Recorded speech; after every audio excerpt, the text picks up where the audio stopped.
Jamie Penrose was certain of two things when he woke up that morning. He was not ready for the math test, and his dog, Biscuit, was plotting something.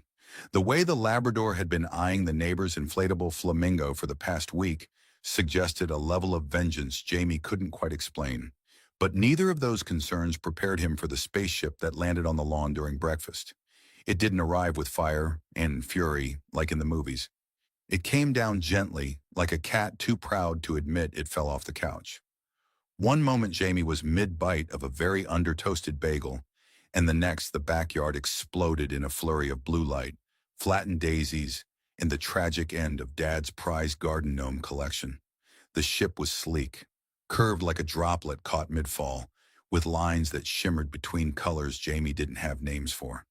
It hummed with a polite menace, like it knew it was unwelcome, but didn't really care. Out of the ship came a woman, not in the standard human sense. She looked mostly human, yes, but there was something off. Her skin was pale, almost silvery white in the sunlight, her hair a cascading waterfall of gold that seemed to float even when she stood still, and her ears, long, elegant, and pointed, twitched slightly, like antennae on high alert. She wore armor that looked like it was forged out of comet trails and stubbornness, and when she stepped forward, the grass seemed to lean away from her. She said his name, not shouted, not asked, said it, like she'd been saying it all her life. Jamie Penrose. Jamie, still clutching his bagel, blinked. Biscuit barked once and then wisely retreated under the table. The woman, towering and ethereal, tilted her head. You are smaller than anticipated. Jamie looked around to see if his mother had returned from yoga, or if this was a prank, or if he was still dreaming. Is this, about the time I stole that pen from the library? No, she said. This is about destiny. She staggered suddenly and her armor flickered with a hiss of light. A wound bloomed across her side, bright blue blood like crushed sapphires. Jamie gasped. Biscuit let out a muffled whimper. I don't know what's happening, Jamie said, but I feel like it's very much above my pay grade. She reached into a glowing compartment on her belt, pulled out a crystalline orb, and pressed it into Jamie's hands. It pulsed warm, then cold, then warm again, like it couldn't make up its mind. This, she whispered, is the seal of the Cathari Dominion. By ancient right, blood honor, and sovereign choice, I name you my heir. I'm sorry, Jamie said. Did you say heir? Because I'm very flattered, but I think you're looking for someone taller, with more neck. Heir, she repeated, then she collapsed. There was a pause. Then the orb lit up, hovered from his hand, spun 3 times, and began speaking in an accented voice that sounded like it wanted to sell him expensive tea. Congratulations, Jamie Penrose of Earth. You have been selected as the sole successor to Her Eternal Majesty, Rala Zira of the Cathari Dominion. Your responsibilities include, but are not limited to, interstellar governance, war de-escalation, and ceremonial fruit slicing. What? Jamie breathed. What? The orb twitched. Your confusion is valid. Protocol 42B initiated. Prepare for immediate extraction. A series of beeps, a shimmer in the air, and suddenly Jamie, Biscuit, and what was probably a portion of the backyard were surrounded by a glowing field. Wait, Jamie shouted. I haven't packed anything. Also, I'm grounded for stealing that pen. The orb chirped. Grounding protocols do not apply beyond planetary jurisdiction? They vanished in a beam of light. When Jamie came to, he was lying on a surprisingly comfortable chaise lounge aboard what he guessed was a spaceship. The ceiling above him displayed a slow, rotating view of a galaxy. Not a map, but the actual thing, like someone had mounted the entire universe outside the hull for aesthetic purposes. The orb hovered nearby, sipping what appeared to be virtual tea. Where am I? You are aboard the royal escort of the Cathari High House. Welcome to space. Jamie sat up slowly. Biscuit was next to him, snoring contentedly, his paws twitching in some cosmic dog dream. The orb pulsed. Would you like a list of those trying to kill you? No, Jamie shouted. Wait, there's a list. Yes, the orb said cheerfully. It's updated hourly. Currently 12 individuals, a rogue faction, and 1 sentient chair. Chair? There was an incident involving upholstery. Best not to inquire. Jamie stood, wobbled, and made his way to a nearby window. The stars outside didn't twinkle like they did on Earth. They shone with raw indifference, like ancient eyes that had seen empires rise and crumble and weren't impressed by either. He was 12. He had a test. He was supposed to clean his room. What? What am I supposed to do now? The orb hovered beside him. Lead or die, or both. Galactic succession protocols are quite complex. Well, that's comforting, Jamie muttered. And perhaps, the orb added, eat something. You haven't had protein since your undercooked carbohydrate disk. You mean the bagel? I'm not calling that a bagel. A door slid open behind him with a hiss and a suspicious musical chime. Jamie turned to see a being walk in. A short, hunched figure with greenish skin, too many eyebrows, and a clipboard. I am Vismar, it said, your etiquette instructor. You must learn the 43 ceremonial bows before dinner. Jamie stared. I barely know one, and it's usually just a head nod. Unacceptable, Vismar sniffed. You'll cause a diplomatic incident with your neck laziness. Sounds like Tuesday, Jamie muttered. He followed Vismar into the unknown, the orb trailing behind, like a floating conscience with a taste for sarcasm. Somewhere in a quiet chamber, Queen Ralasira's body was being prepared for the Star Sin rite. Somewhere in the stars, news of her death and Jamie's inheritance was spreading like wildfire. And somewhere, someone was already plotting how to steal it all from a boy who still didn't know which fork was for salad. Jamie Penrose had bowed 43 times in the span of 20 minutes, and he was almost sure he had unlocked a new spinal condition. Vismar, the etiquette instructor who looked like someone had squashed a toad and taught it to frown, hovered around him with a pointer stick that smelled vaguely of ozone, an ancient disappointment. No, no, no, Vismar cried, jabbing the stick in the air. That was the 6th deferential inclination. I specifically said the 12th respectful swoop. Do you want to insult the ambassadors from Koronzek? Depends, Jamie panted, wobbling upright. Do they also have fragile egos and tiny necks? Vismar narrowed his 10 eyebrows. I'll try again, Jamie muttered, but if I lose another inch of height, I'm filing an intergalactic grievance. He went into another bow, probably more of a slump, really, and immediately toppled onto the polished floor of the Citadel's instruction hall. Biscuit barked once from his corner, clearly unimpressed, then rolled over with a dramatic sigh. Jamie lay there, cheeks smushed against the floor, wondering how his life had spiraled so violently from Earth algebra to alien ballet of the neck. You are making progress, the translator orb said diplomatically as it floated above him, a halo of gentle light pulsing in time with its sardonic tone. The ambassadors from Koronzek only maim those who fail on the first 5 bows. You'd make it to dessert. Great, Jamie mumbled. Maybe I can choke on a space meatball and die with dignity. By mid-afternoon, he'd been dressed in a new robe, a shimmering silver-blue thing that swirled around him like it had feelings, and shoved into a hoverlift bound for the High Council chamber. It was time, they said. Time to be seen. Time to embrace his role. Time to survive the political shark pit without bleeding too obviously. Will I have to make a speech? Jamie asked the orb, nervously tugging at his sleeve. You will have to make a declaration, the orb said. Just enough gravitas to show presence, not enough detail to invite attack. Jamie squinted. What if I declare I'm too young for this? Then we prepare for war. He sighed. Cool, just checking. The doors opened with a theatrical hiss and a fanfare of discordant trumpet-like screeches. Jamie was ushered in by 2 silent guards in chrome armor shaped like large judgmental spoons. The chamber was enormous, circular, glowing with pale energy, and filled with beings that ranged from humanoid to sentient blob with accessories. They all turned as one to look at him. Silence fell like a dropped encyclopedia. Jamie stepped forward, robe swishing, heart pounding, trying to remember the proper bow. He offered something between the 12th swoop and a panic-induced head jerk. A few of the more gelatinous council members jiggled approvingly. He cleared his throat. Hi. Greetings, esteemed, noble, people, creatures, collective entities. A quiet cough echoed. I am Jamie Penrose. Accept the inheritance of Queen Ralazira.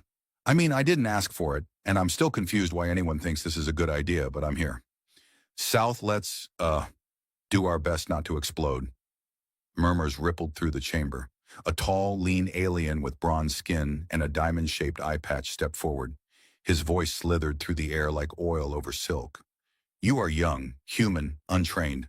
Why should we follow you? Jamie glanced at the orb. The orb didn't blink. Say something inspiring, it whispered. I have a dog, Jamie said. A beat of silence. A very loyal dog.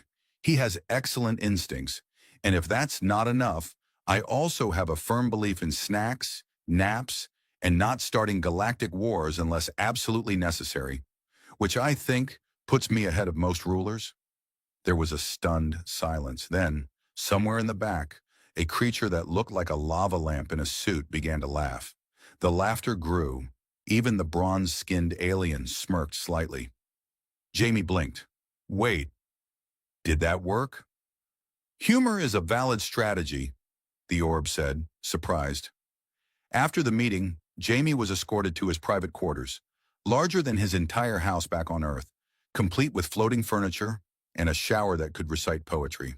He stood on the balcony, watching distant stars shift colors, wondering how in the name of peanut butter sandwiches any of this was real. You handled yourself adequately, the orb said, settling beside him. Council reactions indicate a shift. Some respect, some curiosity, some mild homicidal intent. Comforting, Jamie muttered. What now? Now you must learn Cathari history, politics, strategy. You must form alliances, uncover traitors, inspire a fractured dominion. Jamie turned. Can I do it all before dinner? No, he sighed. Can I have pizza? The orb whirred. We can simulate that. A holographic screen appeared in front of him, listing messages, ceremonial invites, and something labeled Urgent House Telvrax Assassination, Notice Number 3. Jamie stared. Only 3? You're trending, the orb said. Just then a small knock echoed from the inner door. Jamie opened it to find a boy about his age standing there, wearing a hacked-together uniform and a grin too wide to be legal. He had 4 arms, mismatched boots, and a digital badge that read, Provisional Technician Intern. Maybe. Hi, the boy said. I'm Silex. I'm here to update your throne AI. Also, I may have slightly crashed the communication grid on the way here. But on the bright side, every monitor in the East Wing now loops classic Earth sitcoms. You're welcome. Jamie stared. Then he smiled. Do you like pizza? Only if it doesn't move. Any more? They high-fived. The orb sighed. As night fell, artificial, timed, and gently humming, Jamie lay back on his hovering sleep platform, wondering if this was what destiny felt like.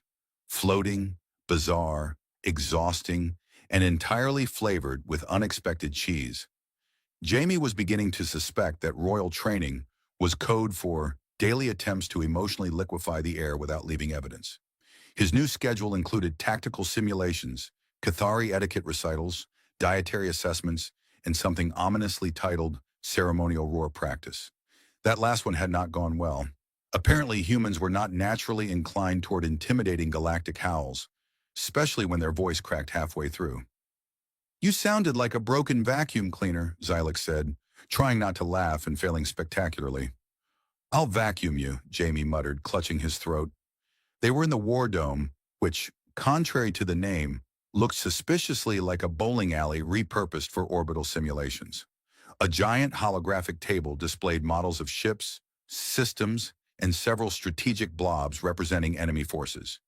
Jamie had just lost his 5th simulated battle to the same smug AI general, who enjoyed reminding him how galactic domination is not for the faint of frontal cortex. I'm beginning to think I'm allergic to power, Jamie groaned, watching his fleet get atomized again. Can I trade my throne for, like, a food truck on Neptune? Biscuit barked from his corner and rolled over, either in support or shame. It was hard to tell with him. No takebacks, the translator orb chirped. You already made your declaration. Now you have to win hearts, minds, and possibly the occasional civil skirmish. Zilix pointed at the simulation with all 4 fingers. You're too defensive. You keep treating this like chess. It's more like space dodgeball with plasma torpedoes. Jamie stared at the table. Okay, so if I stop guarding the moon bases and bait them into overextending through Sector Rec, Zelix finished, nodding. Jamie adjusted the controls. This time, when the enemy ships advanced, his own vessels scattered like startled fish, pulling the attackers into a trap of auto mines and a sudden kinetic bombardment from a disguised asteroid. The enemy's front lines collapsed in a blaze of artificial glory. The simulation ended.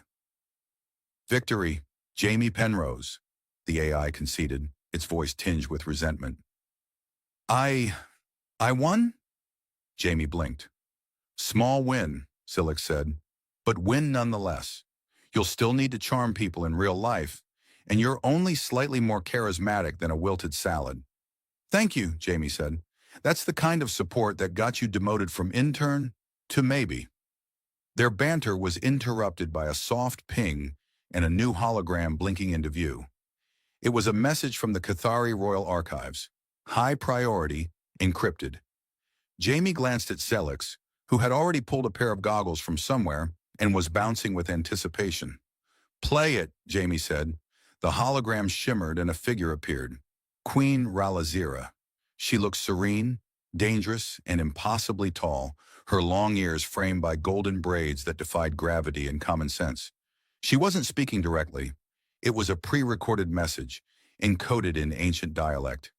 She left instructions, the orb translated. A key, a location, something hidden on Zarnath 9, a planet deemed uninhabitable. She called it the Vault of Origins. Xylix made a noise that sounded like someone choking on stardust. Zarnath 9? That place is a myth. It's where old Cathari leaders went to vanish, meditate, or just scream into the void. No one goes there. Jamie frowned. Guess word, no one. 3 hours later, they were aboard a compact diplomatic cruiser, sleek, silver, and just fancy enough to make Jamie feel like an imposter. The AI pilot, designated Glib, had the unfortunate personality of a stand-up comedian with too much access to explosives. Destination, Zarnath 9. Please remain seated, unless you enjoy being flung like a sock puppet through hyperspace. The ship jumped. Jamie's stomach leapt several galaxies ahead of him. Xylix whooped in delight. Biscuit whined and bit the armrest. The journey only lasted minutes, but hyperspace had a way of stretching time and metaphors. When they arrived, Zarnath 9 loomed beneath them, gray and stormy, like a thundercloud trying to impersonate a planet. Jagged mountain ranges and twisting obsidian fields crackled with stray lightning. The atmosphere shimmered with static. Not exactly vacation brochure material. Is this safe? Jamie asked. No, Glib replied, but it is dramatic. They landed near a set of monolithic ruins that resembled shattered musical instruments. A thin energy barrier protected the site. Jamie stepped through first, boots crunching on metallic dust. The inside was quiet, too quiet. Even the usual background hum of technology seemed absent. Carvings lined the walls depicting tall figures with long ears, staff-like weapons, and what looked like incredibly detailed tea sets. This was one of the old Cathari sanctuaries, the orb explained, a place of memory. The vault must be below. Jamie felt pulled toward the center, where a circular platform shimmered with faint energy. He stepped onto it, and the floor reacted, glowing, shifting, then descending slowly into the earth with the musical sigh of ancient gears. Silix waved. If you die, can I have your robe?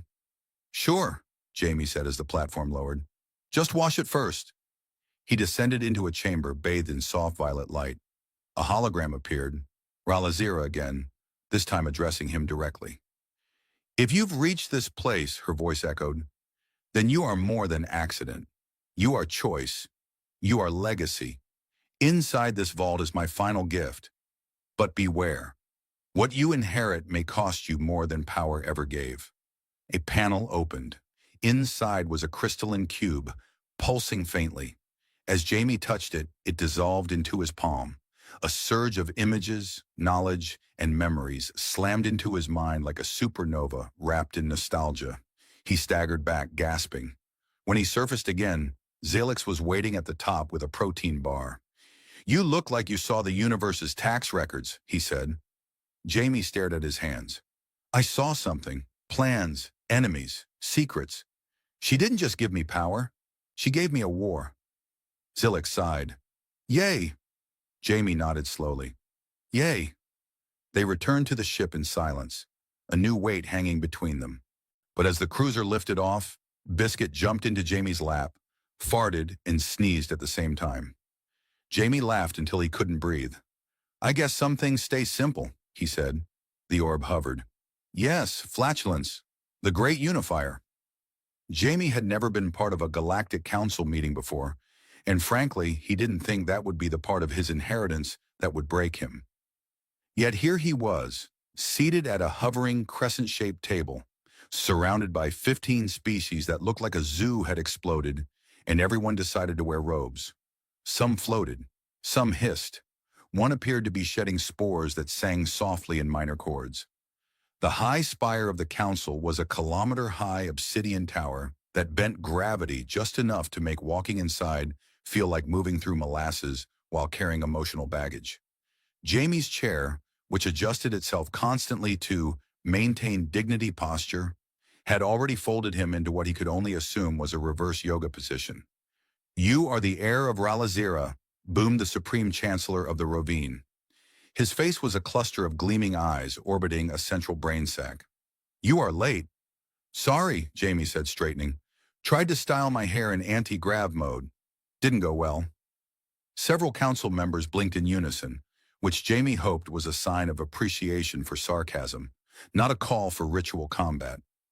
Zilix sat beside him, cross-legged and annoyingly serene, wearing a diplomatic sash made from some kind of silk that whispered when it moved. He passed Jamie a tablet that read, "Smile. Not too much. You look unstable." "I didn't ask for this inheritance," Jamie continued, trying to sound regal but relatable. "I didn't even know I had a Cathari aunt, queen, warrior, goddess. I was just a kid trying to pass calculus. But here I am, and I have something you don't." The room quieted. Even the spores stopped humming. Jamie leaned forward. "The Vault of Origins." I unlocked it. Gasps echoed across the chamber. A few holograms flickered with alarm. Someone dropped a ceremonial spoon. Jamie decided not to question it. "Then you possess her final command," the Chancellor said, voice low now. "I do," Jamie replied. "She left behind more than legacy. She left warnings of a force gathering in the unspaced territories. Something old and angry and not fond of galactic bylaws." He tapped his palm. A projection flared up. Star maps, fluctuating energy signatures, corrupted transmissions. The cube's data now flowing through him like he was a glorified USB stick. "She called it the Varn. They're coming, and they know I exist."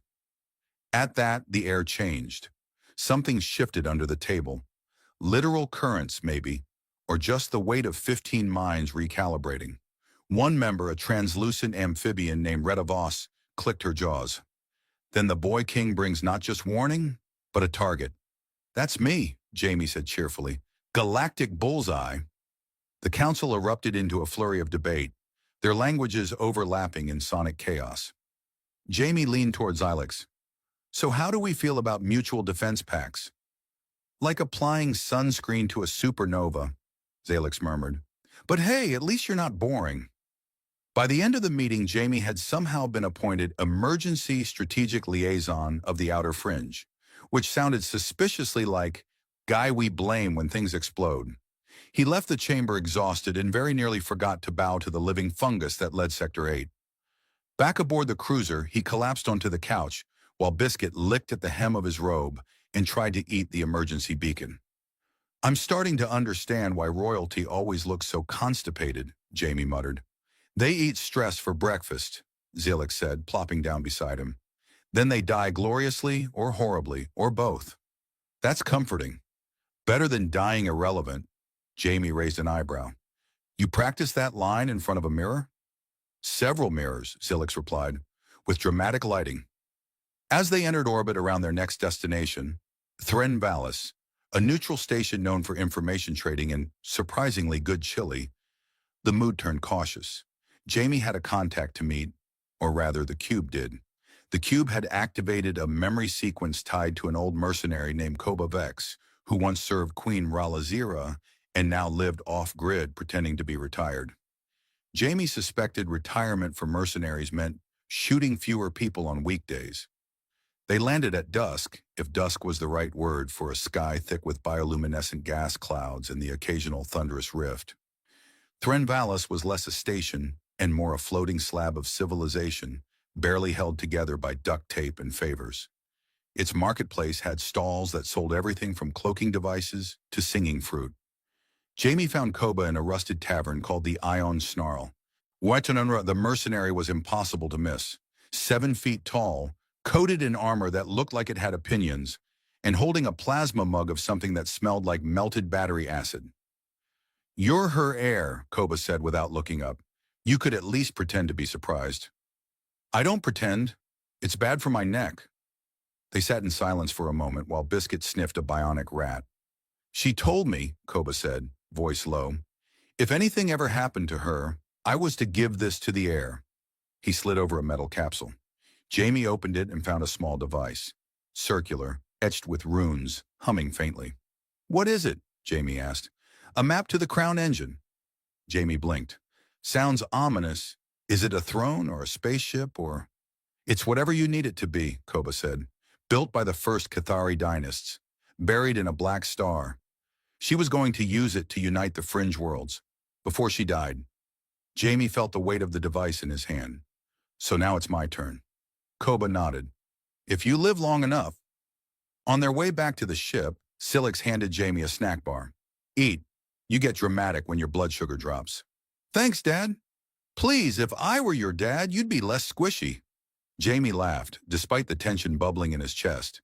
Somewhere out there, the Varn were moving, watching, hunting, but here and now he had allies. A map, a mercenary, a mildly incontinent dog, and something else too, something growing in his spine, his voice, his heart. Resolve, and maybe indigestion. They arrived at the edge of the Black Star in silence, which Jamie found deeply unfair because any moment that felt like his stomach was trying to escape through his ears deserved at least a dramatic soundtrack. But the Crown Engine didn't care for theatrics.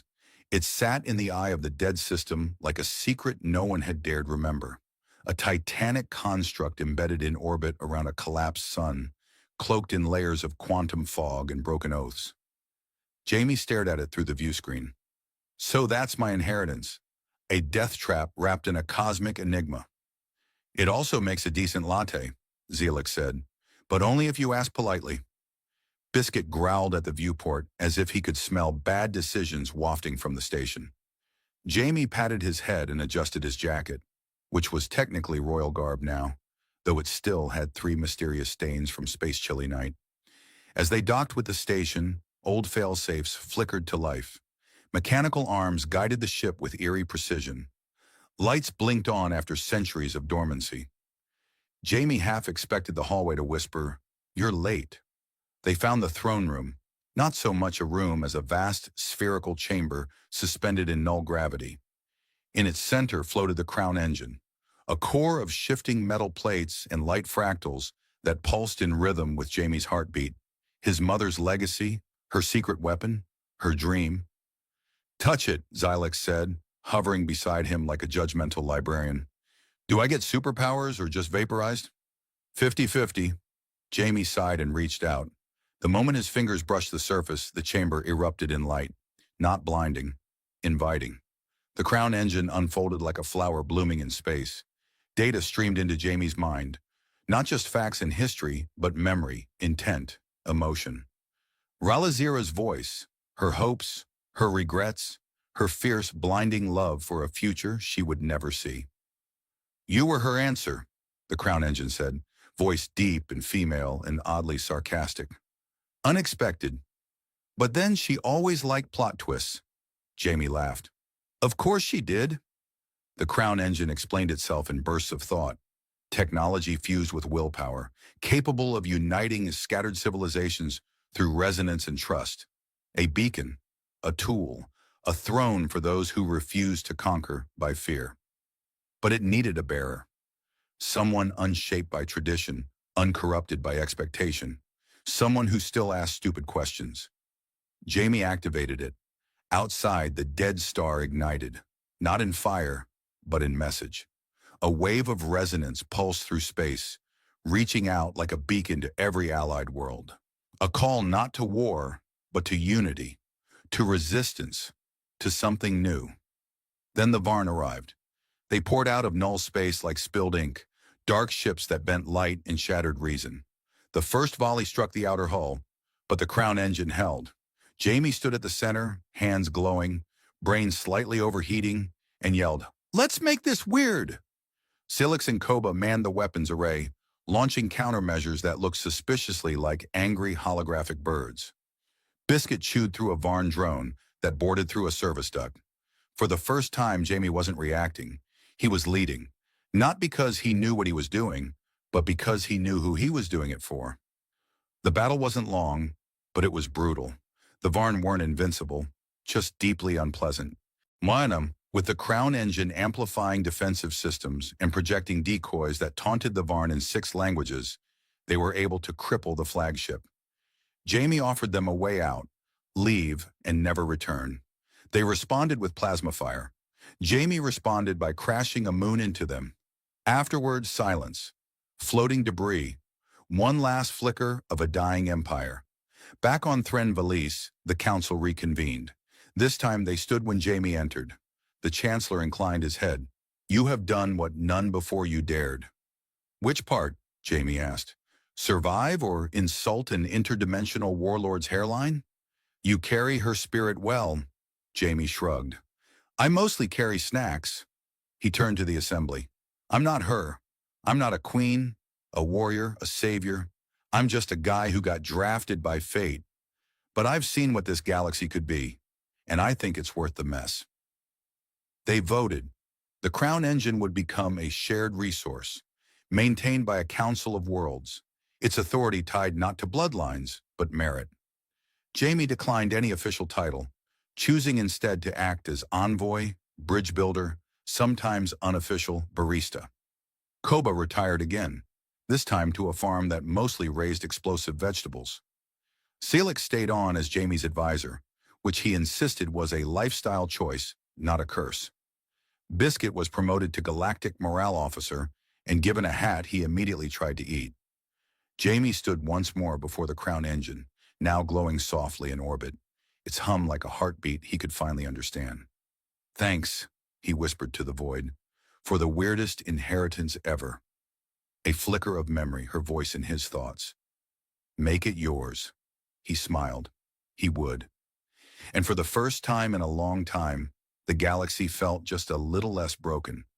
The moment the throne room's power grid failed, it wasn't with a grand cinematic dimming or a cascade of sparks. No, it died with the depressing buzz of a vending machine short-circuiting, followed by total darkness and the faint whine of distant systems collapsing. Larry sat still, spine straight, face composed. A monarch trained for pageantry even as the kingdom turned to vapor. But beneath her shimmering robes, one heel dug into the floor, bracing. "They cut the central node," she said calmly, as though commenting on the weather.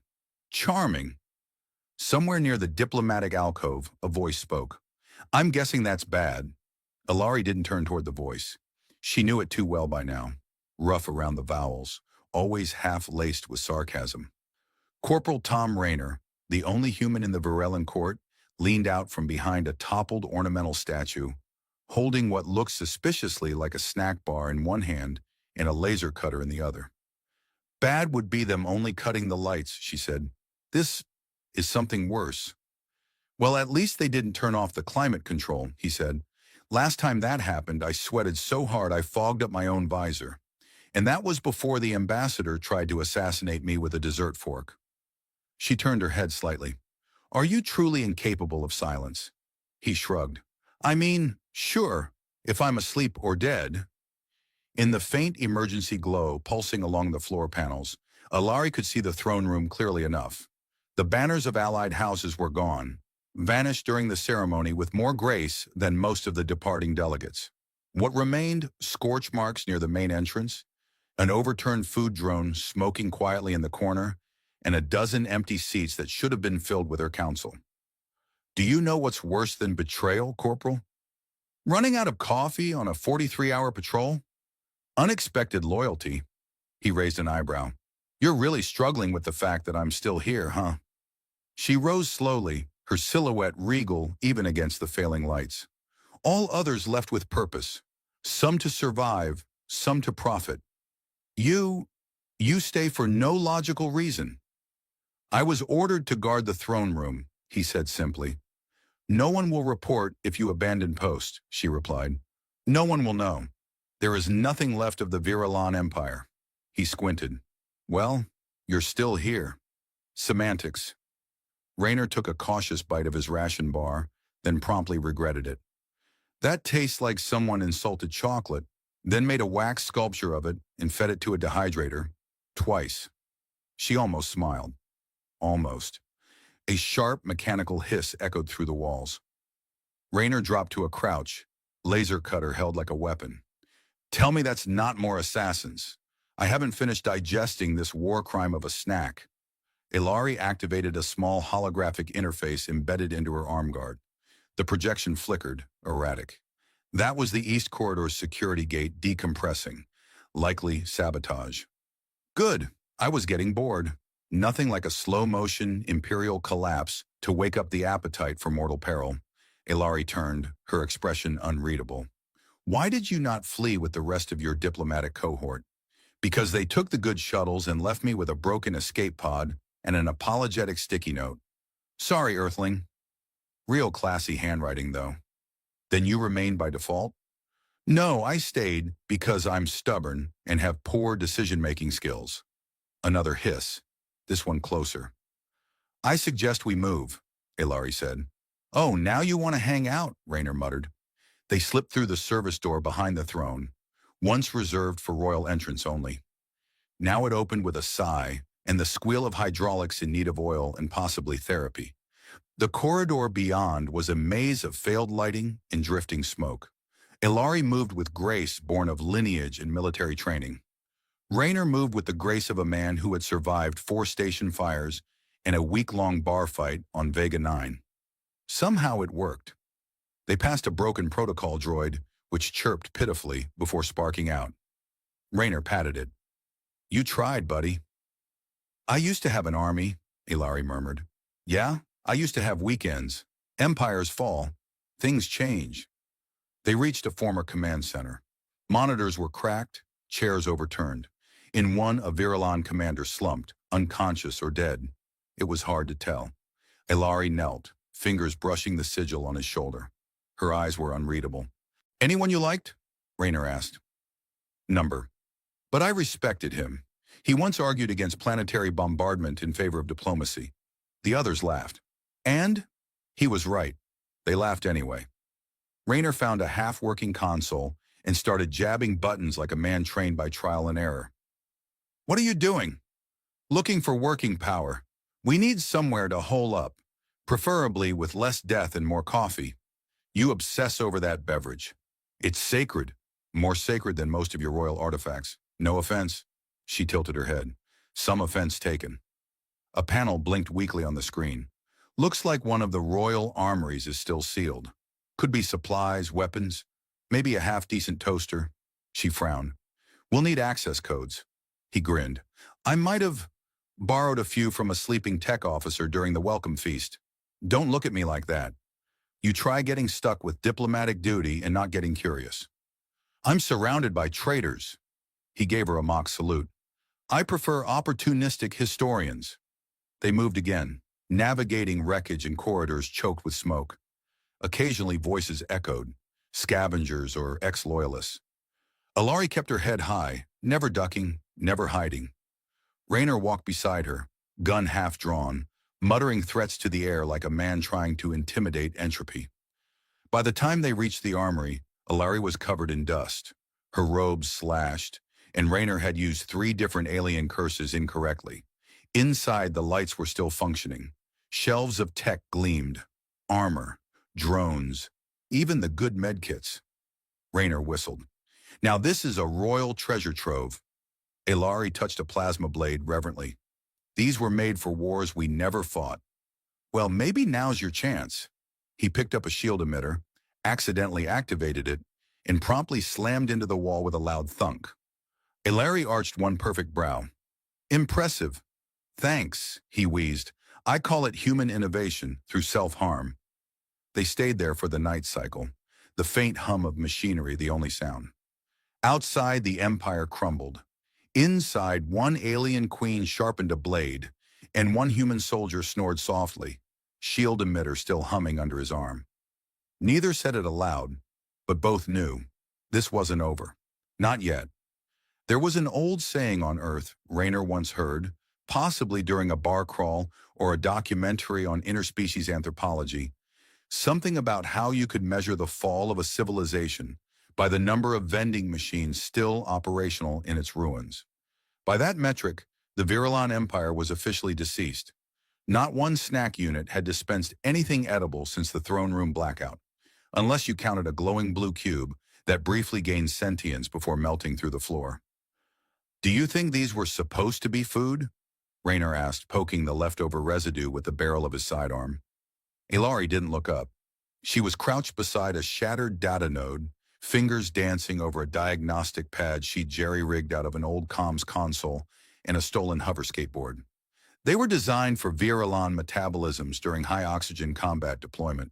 So yes, technically food. He sniffed. Tastes like betrayal and rubber bands. She adjusted the scanner. Your palate is not the standard of galactic cuisine. That's what the ambassador from Gel Tryon said before he served me pickled star squid. That dish is considered an aphrodisiac in 17 systems. I bit it and it bit me back. She finally glanced at him.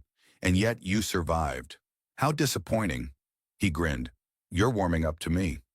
I assure you I am not. They were 3 levels down from the palace now, crawling through sub-maintenance corridors once used only by cleaning drones and very determined smugglers.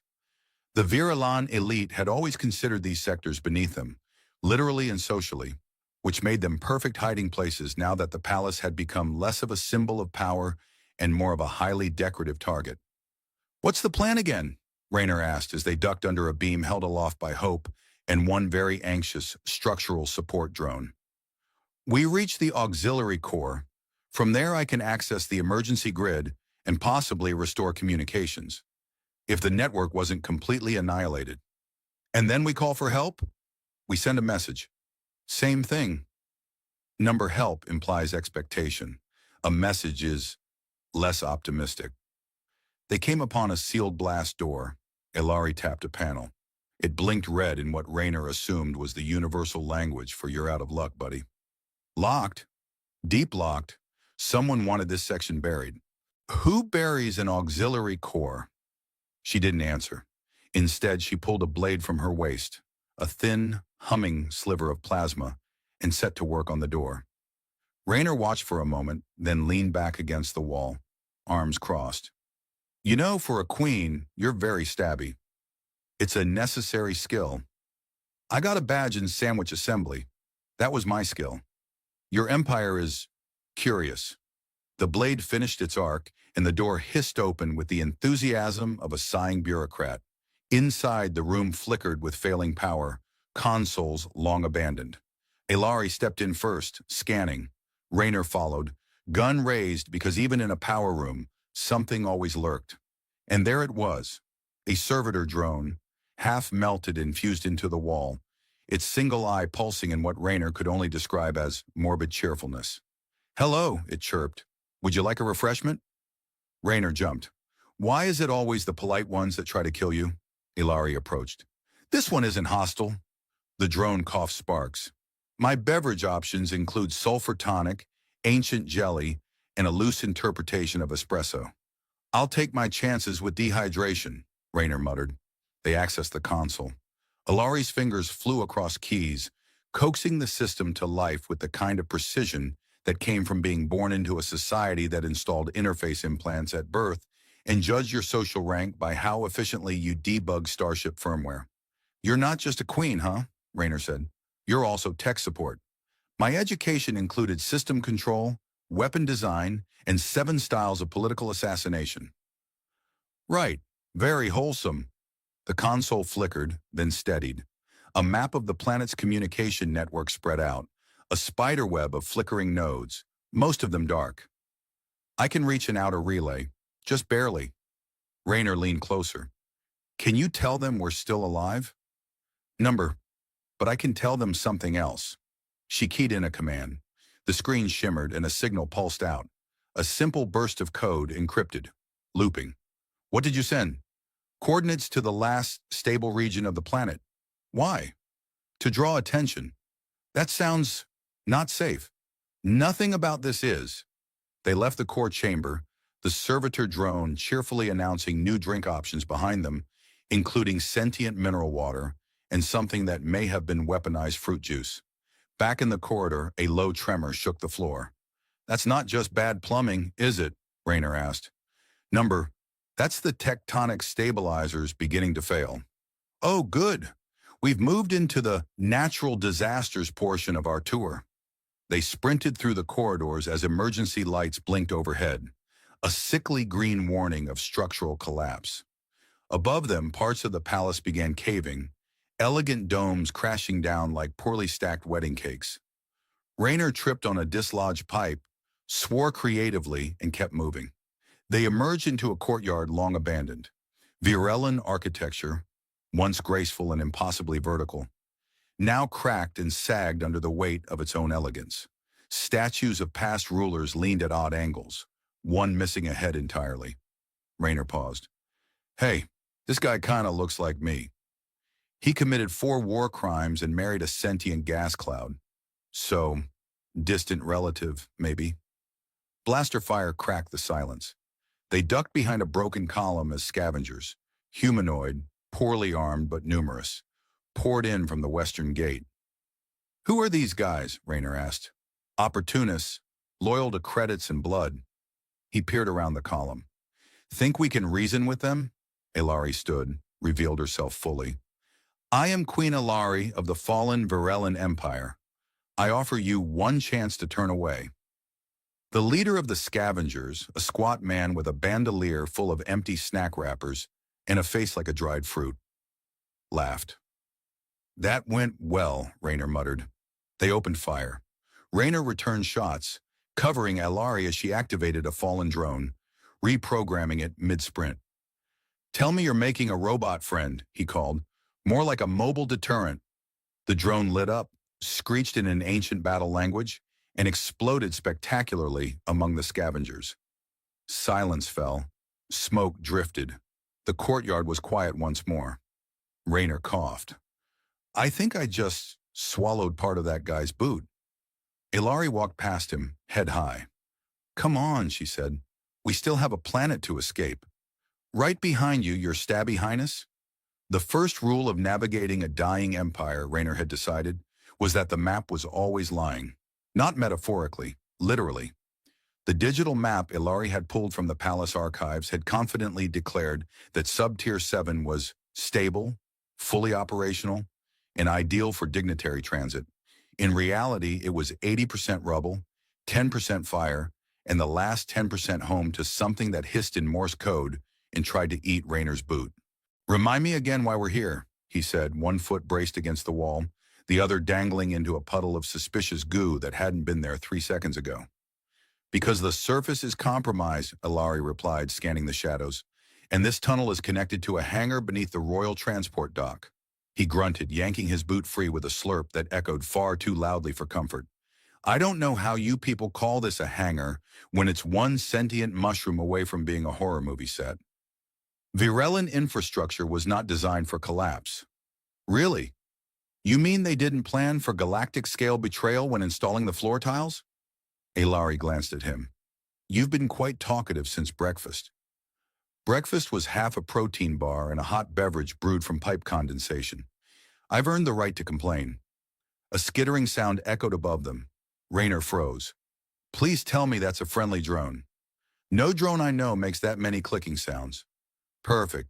Love surprises, especially the toothy ones. They kept moving, boots crunching over debris, occasionally kicking aside abandoned tech modules that blinked in confusion before dying out. Ilari moved like she belonged to the space, even as it betrayed her with every crumbling wall and flickering panel. Raynor trailed close behind, sidearm ready, muttering oaths under his breath like a man who knew exactly how his luck usually played out. Up ahead, a blast door blocked their path. This one had clearly seen better centuries. Its outer layer was melted, probably from the time someone had tried to hack it using a plasma lance and poor decision-making. Ilari approached it, activated the console. Status? It thinks it's a toaster. That explains the smell. She reconfigured the interface, fingers a blur over keys whose labels had long since faded. Raynor leaned over her shoulder. I can help. You cannot. I could talk to it. Machines like me. I'm charming. You once short-circuited a cruiser's AI by trying to teach it sarcasm. It thanked me before exploding. A final command entered, and the door groaned, unlocked, and opened just wide enough to allow passage. The hangar beyond was mostly intact, a miracle by current standards. A vast ceiling curved overhead, studded with dead lights. A handful of ships sat dormant under tarps and containment fields, the royal insignia burned away or overwritten with graffiti. One vessel stood mostly untouched, sleek, angular, designed for speed and diplomatic flair. Raynor whistled. That's a nice ride, Ilari nodded. The Starlance. Personal transport. Fastest suborbital craft in the fleet. Does it come with cup holders? Shielded. I'm in love. They made for the ship, weaving between old cargo crates and forgotten artillery. Halfway there, something moved behind a scaffolding. Raynor raised his weapon, paused. A figure emerged. Tall, armored, eyes glowing beneath a cracked visor. Ah, he said, one of your charming ex-loyalists? Ilari's jaw tightened. General Corrin. Friend? He once swore to die protecting the throne. Guess he's here for the refund. Corrin stepped forward, his voice a rasp through the helmet speaker. Your Majesty, you should not be here. And yet, she said, here I am. You abandoned your position. You mean I didn't let the traitors kill me? The Empire is over. Stop clinging to scraps. Ilari drew her blade. Then why are you still here? Corrin hesitated. To finish what the others couldn't. Raynor muttered. Seriously, has no one on this planet considered early retirement? They clashed. Ilari moved like a dancer, precise, controlled. Corrin was brute force, each blow ringing through the hangar like a hammer on steel. Raynor circled, looking for a shot, but they moved too fast, too close. He ducked a wild swing that sent a crate flying. This is why I hate nobles, he muttered. Always dramatic. Ilari caught Corrin's wrist, twisted, disarmed him, but he slammed her back with a gauntlet to the ribs. She staggered. Raynor didn't wait. He shot Corrin in the back. The bolt struck armor and flared. Corrin turned. That tickled. Raynor fired again. I'm a slow learner.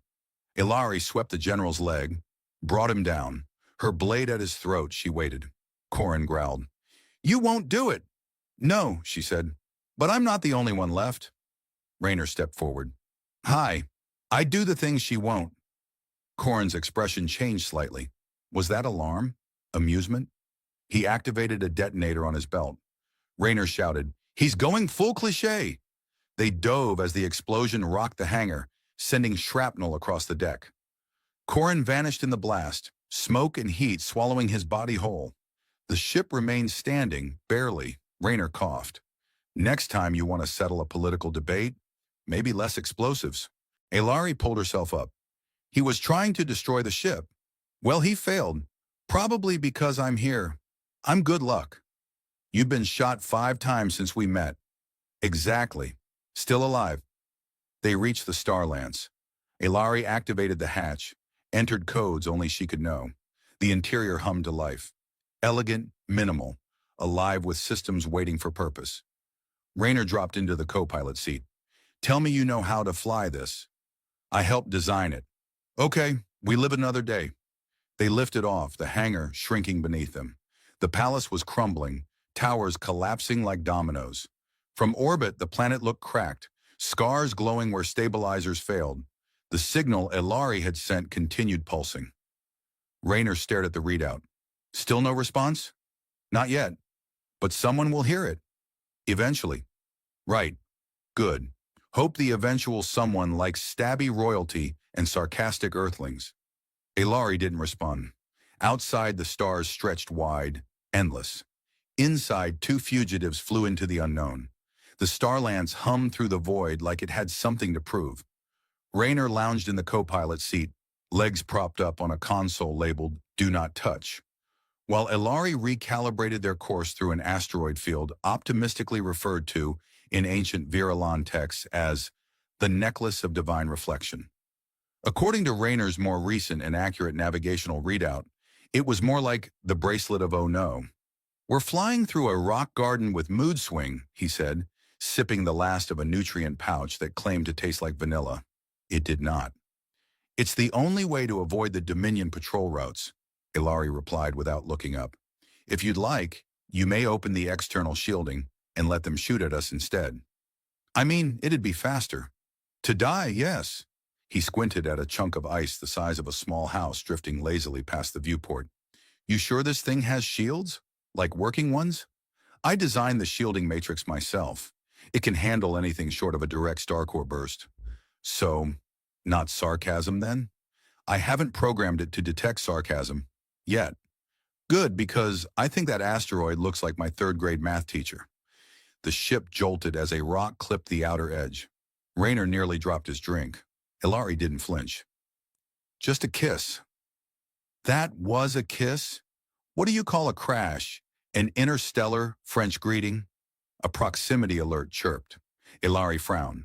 Raynor leaned forward. "Please tell me that's just more affectionate space debris." That's a vessel." "Friendly?" The sensors displayed a spherical cruiser with protrusions that looked like antennae, and teeth had a design meeting. It shimmered red under active cloak shielding, and its ID tag blinked unknown, non-affiliated, probable smuggler. "I wouldn't call them friendly," Ilari said, "but they might be negotiable." "Perfect. Let's go make new friends in space. That always works out." The cruiser hailed them with a signal composed entirely of polyrhythmic chimes and one very enthusiastic burst of static. "Translating," Ilari said. The comm crackled. "Attention, vessel.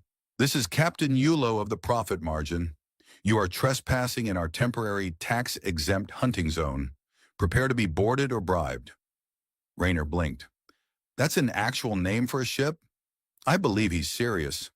The Profit Margin latched on like a hungry barnacle. The docking clamps made a sound that suggested they had recently bitten someone. Raynor strapped in. "Should I be worried they're pirates or that they do paperwork?" The airlock hissed open. 4 beings entered, weapons half lowered, led by what could only be Captain Yulo, tall, tentacled, wearing a red velvet coat and sunglasses despite the absence of any sun. Yulo peered around. "I smell royalty. And Earthman sweat?" Ilari stood. "I am Queen Ilari of the fallen Virelan Empire. This ship is under my protection." Yulo clapped all 4 hands. "Ooh, royalty. That explains the upholstery. And the gloom. Your kind always travel with a mood." "We need passage," she said. "We're broadcasting a signal. We can pay." Yulo twirled a tentacle around one of her earrings. "Pay with what, sweet bones? Your empire's gone. I'm up to my eyebrows in royal IOUs." Raynor stepped forward. "She's got military-grade encryption software in this thing, and I can juggle 3 plasma grenades while blindfolded. Between the two of us, we're basically a party trick and a war crime waiting to happen." Yulo considered. "You're bold. I like bold. But I'm also practical, and deeply in debt to a banking moon." "We can help," Ilari said. "We need an amplifier. If we boost the signal, someone will come. Someone with resources." Yulo leaned closer. "Or someone with cannons." Ilari held his gaze. "Either way, you'll be paid." He grinned, a toothy slash. "Fine. You have 3 hours. My crew gets first dibs on snacks. They're eating the emergency ration paste," Raynor whispered as Yulo departed. "It's labeled inedible in 7 languages. They'll figure it out." 2 hours later, the amplifier was set up, cobbled together from a repurposed weather satellite and parts of Yulo's karaoke system. The latter protested. Raynor tightened the last connection. "Signal's ready. We're boosting it toward the Pellis cluster. Still betting your allies will show? No, Ilari said, but someone will. The message pulsed, encrypted, encoded with coordinates, and one very pointed royal seal. They waited. Space stretched around them, quiet and endless. Yulo paced. No response.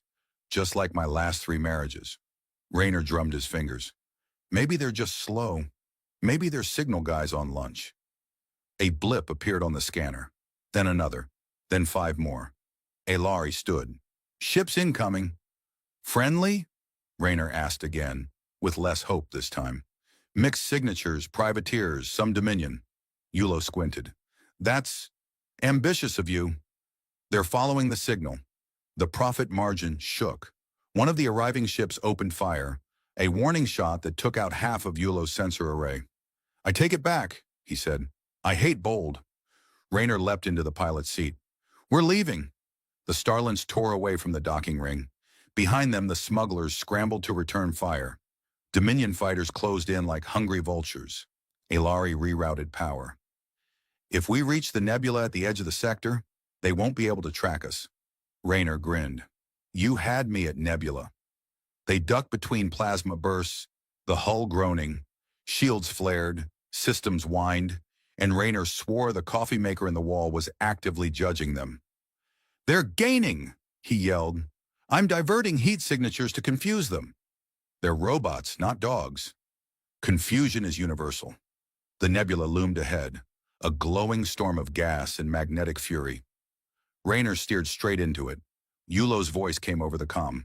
I take back every mean thing I said about royalty. You're all insane. Good luck with the karaoke, Rayner shouted, then cut the channel. Inside the nebula, everything flickered. Colors swirled. The scanners died. Silence wrapped around them. For the first time in hours, the Starlins flew alone. Rayner leaned back. So, we survived again. Temporarily, Ilari said. Don't ruin the moment. She glanced at him, then away. Thank you, he smirked. For the flying or the sarcasm? For staying. Ah, he said. Someone's got to appreciate your stabbing talent. Outside, the nebula churned. The message still pulsed, farther now, deeper. And far beyond, something finally answered. The ship drifted out of the nebula with the exhausted grace of a hungover swan. Systems came back online one by one, groaning like they had opinions about the abuse they'd suffered. Rayner tapped the navigation console, which buzzed twice and showed him an error code that translated roughly to, please don't touch me ever again. Well, he said, good news is we're alive. Bad news is I think the ship's holding a grudge. Ilari adjusted the comm systems. Something responded to our signal. Long-range transmission. Encryption matches Virulon diplomatic codex. Pre-collapse. Rayner raised an eyebrow. That means someone from before the throne fell? Or someone pretending to be? Let's go with optimism. I think we've earned one optimistic guess this week. Coordinates came through. A distant star system, unremarkable by most standards, except for the fact that it wasn't on any current charts, which in Rayner's experience meant it was either a secret base, a trap, or someone's retirement planet. He glanced at her. You sure about this? No. Great, I'll warm up the engines. It took 4 standard hours to reach the system, during which Rayner beat Ilari at a game called Virulon Core Strategy, mostly by pretending not to understand the rules until he accidentally won. That was either brilliant or tragic, she said. Story of my life. They arrived in orbit around a small moon. Cloaked satellites shimmered to life as they approached, scanning them thoroughly and then granting access. A hidden hangar opened beneath the moon's surface. The Starlins descended into what looked like a forgotten outpost, but was humming with power, shielded and surprisingly clean. Rayner blinked. Okay, whoever lives here knows how to hide a place and mop. As they disembarked, they were met by an older Virulon woman, flanked by 2 guards in mismatched armor. Her long ears were bound in ceremonial silver rings, and her expression hovered somewhere between suspicion and hope. You're late, she said to Ilari. You're alive, Ilari replied. The woman nodded. The same could be said of you. They embraced briefly, awkward, restrained, like people who used to know each other in another life. Rayner looked between them. Hi, I'm the human in all your future stories. The woman gave him a once-over. You brought a human? He brought me, Ilari said. The woman studied her again. Then I suppose I should thank him. You really don't have to, Rayner said, though baked goods are always welcome. They were led into a briefing room where dusty holomaps lit up with potential. What remained of loyal Virilan leadership, scientists, diplomats, defectors, had regrouped here in secret. Their numbers were small, their resources scarred, but they were organized. And they had been waiting for something, anything to galvanize them into motion. Ilari stood at the head of the table. I'm not here to reclaim the throne, she said. I'm here to ensure what's left of us survives. Not as symbols, not as monarchs. As people's silence followed. Then someone said, We thought you'd never come back. I almost didn't, she replied. Later, as plans were drawn up and supply chains rerouted and old loyalties rekindled. Rayner sat alone in a dim corridor, chewing on a ration bar that tasted like compressed regret. Ilari found him there. You're quiet, she said. I'm just letting the royalty be royal. It's impressive, all the standing and pointing. Very noble. She sat beside him. You don't have to stay. I know. I could have left 100 times by now. So why didn't you? He looked at her. Because you didn't. They sat in silence. Finally, she asked, Do you think this will work? I think you've already done the hardest part. What's that? Made people believe again. She smiled, a rare, tired thing. And what about you? Oh, I'm just in it for the free rides and near-death experiences. They returned to the main hall together, where the remnants of an empire waited, and the shape of something new began to take form. Ilari stood at the center, not as queen, but as a voice, a presence, someone who had once been left behind and now chose to build forward. Rayner watched her from the edge of the crowd, arms crossed, trying not to look too proud. Someone nudged him, a young Virilan officer. You're the human, right? The one who stayed? That's me, he said. The idiot who didn't leave. The officer grinned. Good choice. Don't tell her that. She'll expect me to be competent. They looked out over the room together. Aliens, humans, old loyalties, new alliances. The galaxy didn't shift with a roar. It shifted quietly, with one decision after another. Later, back on the Starlands, Rayner settled into his seat as Ilari plotted their next move. Supplies to relocate, survivors to reach, systems to infiltrate, with or without permission. So, he said, where to, your non-majesty? She glanced at him. Wherever they need us. He flipped a switch. Let's hope they have snacks. The ship rose into orbit again, engines purring, stars wide ahead.